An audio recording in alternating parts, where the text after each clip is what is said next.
life-changing money. Who is the celebrity behind the relative? We Are Family premieres January 3rd on Fox.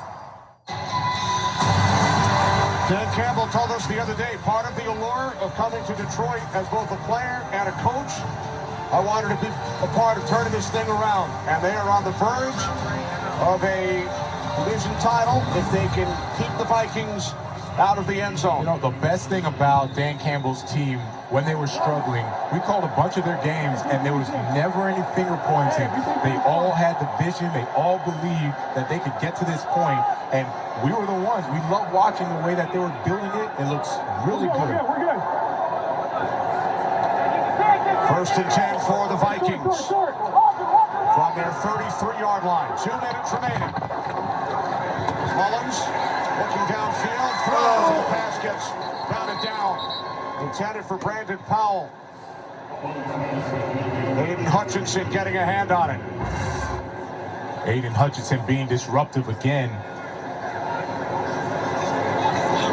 He knows he can't get there. He stops, gets that big paw up there, and that would have been a completion of Brandon Powell. So that is a nice job by Aiden Hutchinson, aiding the secondary with that pass breakup. No pun intended. Aiden Hutchinson, Michigan native, Lions fan. We asked him the other day.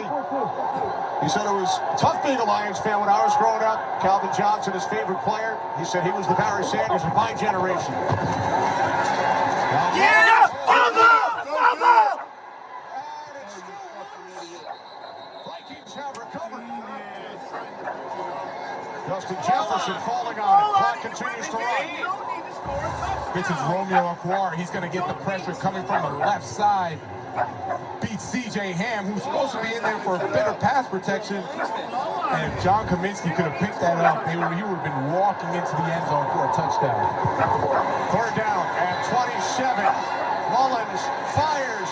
Oh my God! What a catch! Unbelievable! Fourth down. An incredible catch by Jefferson on third down and 27. The Vikings pick up a first down. And now Mullins will stop the clock with 1:05 remaining. Unbelievable. And you wonder why I've been calling him the best wide receiver in the NFL. Goes up over 2 defenders. Kenny, they are doubling him. The only person that can make a play for the Vikings is Justin Jefferson. Nick Mullins throws it his way, and he comes down with the 50-50 ball.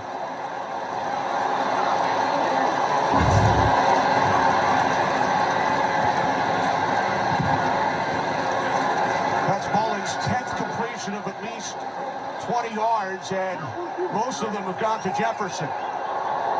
Play clock down to 2. Second and 10 following the spike. Mullins to the outside. It's Powell. Brandon Powell takes it all the way to the Lions' 30-yard line. 26-yard connection. He gets a ton of separation from Brian Branch. Brandon Powell is so quick, so if you can continue to have time for Nick Mullins to find that one-on-one matchup on those outbreaking routes, he's going to find the guy that's going to connect and going to get a big completion. You know, I'm just thinking back, how close was John Kaminsky from picking up that? That's why I said it. You're right. A moment ago. You're right. Mullins over 400 yards today. From the 30 on first down. Mullins steps up. He throws.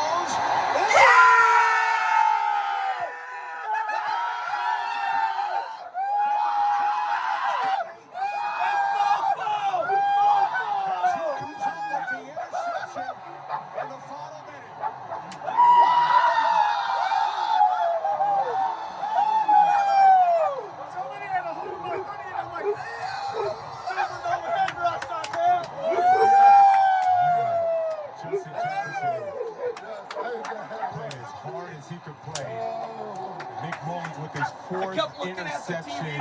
I know, And what you're going to see from Justin Jefferson is he goes out and breaks back in. Nick Mullins does a great job sliding up in the pocket. The ball just got away from him. There's a duck. You see him wild out there. Had he been able to actually put some heat on that football, he he would have had a completion to Justin Jefferson. Instead, it just lags out there, and Melo who's going to be a starter for a long time in this league. Ever since I've watched him with Denver last week, and now he's making big play after big play after big play.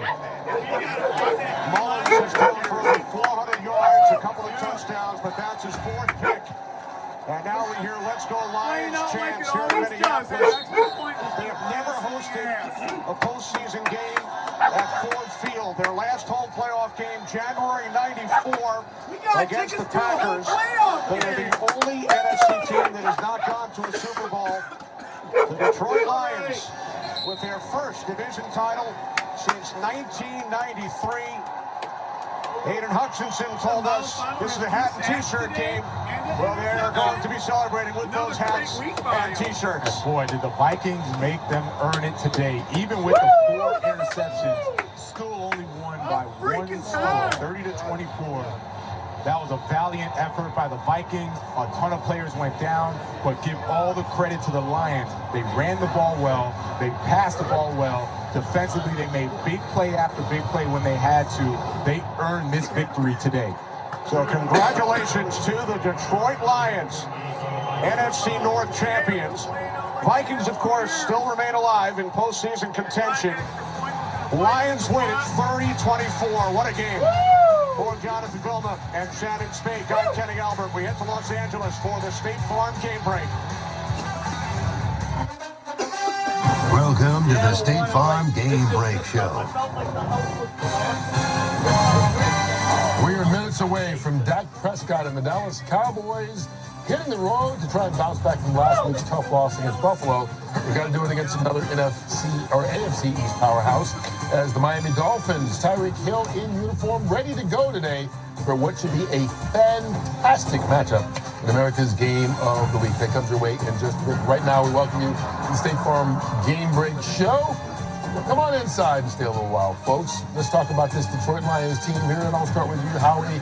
You know, you would say Lions fans are sick of hearing that it's been 30 years since they won a division, but they won a division for the first time in 30 years, so I'm sure they're pretty happy right now. I think you got to pinch these people. Mike and I talked about it before the game today.